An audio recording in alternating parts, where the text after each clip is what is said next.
बिस्मिल्लाहिर्रहमानिर्रहीम। अस्सलामु अलैकुम स्टूडेंट्स। उम्मीद करता हूँ कि आप सब लोग खैरियत से होंगे और खुश होंगे। तो बच्चों, क्लास 11th मैथमेटिक्स के MCQs आज की इस वीडियो में आपसे डिस्कस किए जाएंगे। तो पहला MCQ है बच्चों हमारे पास, the factorization of z square plus a square over complex number is. अब इसके जो फैक्टर्स हैं वो कैसे आएंगे। तो बच्चों हमारे पास है जेड स्क्वायर। अब यहाँ पर लिखा हुआ है प्लस, हमने अगर प्लस को 2 दफ़ा माइनस में लिखें तो इससे कोई फ़र्क नहीं पड़ता, क्योंकि माइनस माइनस प्लस हो जाता है। अब हम यहाँ पर जेड स्क्वायर और ये माइनस, और ये जो माइनस है, अब आपको मालूम है कि माइनस जो 1 होता है ये अयोटा स्क्वायर के इक्वल होता है। तो यहाँ पर आप अगर ये लिखें अयोटा स्क्वायर ए स्क्वायर, अब जेड स्क्वायर माइनस अयोटा ए का होल स्क्वायर हो जाएगा। अब आप इसे एक दफ़ा प्लस में लिखेंगे, एक दफ़ा माइनस में, ठीक है ना। ये ए स्क्वायर माइनस बी स्क्वायर वाला फार्मूला बन गया, ठीक है। जेड प्लस जो है आपके पास अयोटा ए और जेड माइनस अयोटा ए आपके पास जवाब आ जाएगा। तो यहाँ पर जो है वो आपके पास ऑप्शन सी दुरुस्त जवाब है। और सेकंड MCQ है कि if z equal to x plus iota y, then in polar form z equal to o r cos theta plus iota sine theta where r equal.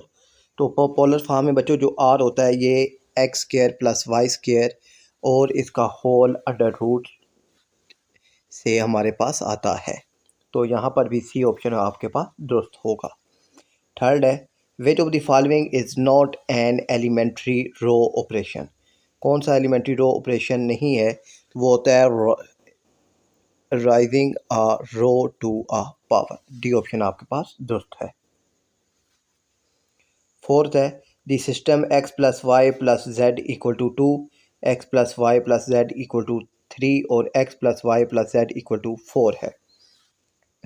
अपना यहाँ पर बच्चों आप अगर पहली दो इक्वेशनों को अगर आप देखें तो x plus y plus z, ठीक है, इक्वल टू 2 है, और दूसरी भी x plus y plus z equal to 3 है। यहाँ पर अगर आप सपोज के इसको माइनस करते हैं तो ये भी कैंसिल, ये भी कैंसिल, ये भी कैंसिल, तो इसका कोई सोल्यूशन एग्जिस्ट नहीं करता, ठीक है। इसका कोई सोल्यूशन एग्जिस्ट नहीं करता। तो जिसका कोई सोल्यूशन एग्जिस्ट नहीं करता उसे इनकंसिस्टेंट कहते हैं। और फिफ्थ है आपके पास के in an arithmetic sequence if A1 equal to 3 है, डी आपके पास है 2, तो फिफ्थ टर्म क्या होगी।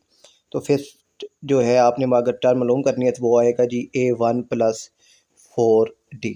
A1 है आपके पास 3 प्लस 4, डी की वैल्यू है 2, 4 2 8, 8 प्लस 3 11, तो 11 आपके पास दुरुस्त जवाब आ जाएगा। और इसके बाद है जी बच्चों हमारे पास 6 है, which of the following sequence is harmonic. तो हार्मोनिक होता है बच्चों हमारे पास जो रेसिप्रोकल फॉर्म में AAP की रेसिप्रोकल फॉर्म में लिखा जाता है। सेवंथ है, the coefficient of x square in 1 plus 2x cube. तो अब आपने इसका कोफिशिएंट मालूम करना है। तो यहाँ पर आपने इसका जो फार्मूला है बच्चों बाइनोमियल वो इम्प्लीमेंट करना है, ठीक है। यहाँ पर n 0, ठीक है, यानी 3 और 0, और ए जो है आपके पास है 1, 1 की पावर 3 और b हो गया 0। उसके बाद प्लस 3 2 और 3 1, 3 1 और 1 की पावर आपके पास आ जाएगी 3 माइनस 1 2, और फिर 2x की पावर आपके पास आ जाएगी 2, 2x की पावर भी आपके पास आ जाएगी 1, सॉरी, ठीक है। इसके बाद जी 3 और 2 और 1 की पावर आपके पास 3 माइनस 2 1, और 2x की पावर आपके पास आ जाएगी 2। अब यहाँ पर आपने इसको सोल्व करके बताना है कि इसका जो कोफिशिएंट है वो क्या होगा, ठीक है। तो अब आपने इसको कैलकुलेटर में हल करना है, और ये 2 की पावर 4 और x स्क्वायर, तो आपके पास का कोफिशिएंट आ जाएगा। और एट्थ है कि according to the principle of mathematical induction the base step to be is to be verified for n equal to 1 होता है। और if z1 equal to r1 cos θ1 plus iota sine θ1 and z2 equal to r2 cos θ2 plus iota sine θ2, then z1 और z2 किसके equal होगा। तो अब बच्चों ये आपको मालूम है कि हमारे पास ये जो फार्म होती है ये एक्सपोनेंशियल फार्म के इक्वल होती है। तो यहाँ पर जो आपके पास आएगा z1 इक्वल टू वो आ जाएगा जी r1 e आयोटा और θ1, और z2 आपके पास आ जाएगा जी r2 e आयोटा θ2। अब इन दोनों को आपने मल्टीप्लाई करना है, मल्टीप्लाई होंगे तो r1 और r2 e, और ये जो आयोटा अगर आप कॉमन लें और तो पावरें आपस में ऐड होती हैं, ठीक है। तो r1 r2 e आयोटा θ1 θ2, तो ये तो ए ऑप्शन आपके पास दोस्त बनता है। और इसके बाद है जी बच्चों 11 है और 10th है कि द लास्ट डिजिट्स ऑफ 7 की पावर 10 इज़। तो अब ना इसकी जो भी आपने लास्ट डिजिट इसका मालूम करना है, तो हर नंबर का ना बच्चों एक सीक्वेंस होता है, ठीक है। अब वो सीक्वेंस आपने मालूम करना है। जैसे कि आप 7 की पावर अगर 1 देखें तो वो आपके पास बनता है 7। 7 की पावर 2 अगर आप देखें तो ये बनता है 49, और 7 की पावर 3 आपके पास बनता है जी 343, और 7 की पावर 4 आपके पास बनता है जी 2401, और 7 की पावर अगर आप 5 देखें तो वो आपके पास बनता है जी 16807। अब यहाँ पर आप ज़रा देखिएगा कि आखिरी अब 7 की पावर 1 ली तो 7 आया, फिर 9, फिर 3, फिर 1, फिर सब 7। अब 4 लफ्ज़ों के बाद ये ठीक है ना, 7 9 3 और 1, 7 9 3 और 1 के बाद दोबारा वापस 7 आ गया है, ठीक है। यानी 4 लफ्ज़ों के बाद अब ये दोबारा रिपीट होना शुरू हो गए हैं। तो अब इसकी जो पावर है 10, आप इसको 4 के बाद रिपीट होना शुरू है तो 4 से डिवाइड के करें तो रिमाइंडर जो आएगा वो आएगा 2। अब रिमाइंडर है 2 आपके पास, ठीक है। यहाँ पर आपने रिमाइंडर को देखना होता है। रिमाइंडर आ गया आपके पास 2, तो अब 7 की पावर 2 ये 49, तो 7 की पावर 10 का जो लास्ट डिजिट होगा वो 9 होगा, तो यहाँ पर 9 आपके पास दोस्त आंसर है, ठीक है। ये शार्ट जो क्वेश्चन है उस पर भी पूछा जाता है, तो आपने यही स्टेप फॉलो करने हैं।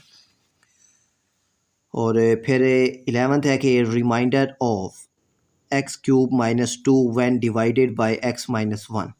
तो x माइनस 1 इक्वल होता है 0 के, तो x इक्वल टू हो गया है 1, x इक्वल टू हो गया 1। तो यहाँ पर है जी एक्स क्यूब माइनस 2, तो अब 1 की पावर 3 माइनस 2, तो ये -1 जवाब आएगा, तो -1 आपके पास जो जवाब है। नेक्स्ट है बच्चों MCQs आपके पास MCQs नंबर 12 कि which one of the following is a factor of x cube minus 6x square plus 11x minus 6। तो फैक्टर मालूम करना है, तो आपने ये इस वैल्यूज़ इनके अंदर x की जगह पुट करनी है, और जिस फैक्टर पर जवाब 0 आ जाएगा वो आपका फैक्टर होगा। तो यहाँ पर जवाब जो है वो x माइनस 1 से आता है, क्योंकि x माइनस 1 इक्वल टू हो जाएगा 0, तो x की वैल्यू आ जाएगी 1। यहाँ पर पुट होगा 1, यहाँ पे भी -6 प्लस 11 और -6 हो जाएगा, क्योंकि 1 से मल्टीप्लाई होने से वही चीज़ वापस आ जाती है। अब 11 प्लस 1 12 माइनस माइनस प्लस, और ये भी हो जाएगा -12, कैंसिल होकर जवाब आ जाएगा 0। विच of the following is wrong, कौन सा रॉन्ग है। साइंस के थीटा प्लस कॉस के थीटा 1 ये ठीक है, 1 माइनस कॉस के थीटा ये भी ठीक है, और यहाँ पर 1 प्लस कॉस स्क्वायर एक्स को सीकर स्क्वायर एक्स के बराबर होता है ये भी ठीक है। तो ये आपके पास रॉन्ग है, ठीक है। इसका दुरुस्त जवाब है ऑप्शन सी। क्यों कि आपको मालूम है कि साइन अल्फ़ा प्लस बीटा का जो फार्मूला होता है वो होता है साइन अल्फ़ा कॉस बीटा। ठीक है, तो यहाँ पर ये साइन अल्फ़ा यानी साइन एक्स और साइन वाई ही लिखा गया है। ठीक है, यहाँ पर आपने इसका ध्यान रखना है। और 14 है the maximum value of, maximum value आपने अगर मालूम करनी हो तो मैक्सिमम वैल्यू मालूम करने का फार्मूला होता है ए प्लस बी की बार। अब यहाँ पर आपके पास जो होता है ना फार्मूला वो होता है जी ए प्लस बी साइन थीटा। तो यहाँ पर जो ए है वो बनेगा 3 और जो बी बनेगा वो बनेगा 4। तो 3 + 4 7 आपके पास आंसर आ जाएगा। ठीक है, और मिनिमम के लिए यहाँ पर ए माइनस हो जाता है। और 15 है the period of y equal to sine x in radian. तो साइन का पीरियड होता है 2 पाई। और 16 है साइन पाई बाई 3 और कोस पाई बाई 6। तो sign A pi by 3 3 6 18।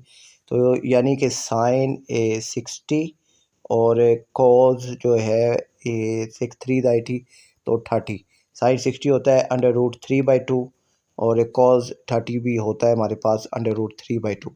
Under root से कैंसिल होकर ये 3 आ जाएगा और 2 2 4। तो 3/4 आपके पास आंसर आ जाएगा।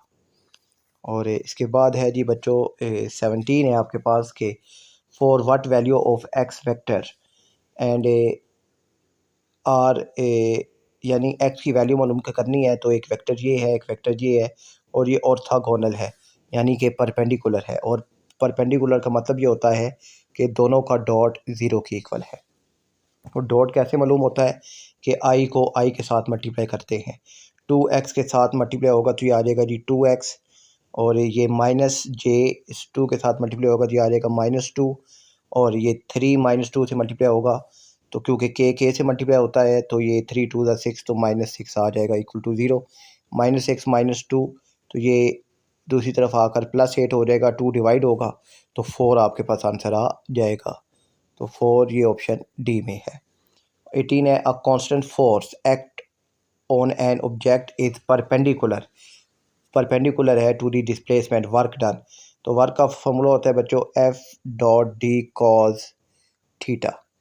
अब परपेंडिकुलर का मतलब क्या है कि कॉस जो है वो आपके पास 90 डिग्री है। कॉस 90 ज़ीरो होता है तो सारा ये जो है ये ज़ीरो हो जाएगा। तो यहाँ पर जवाब 0 आएगा।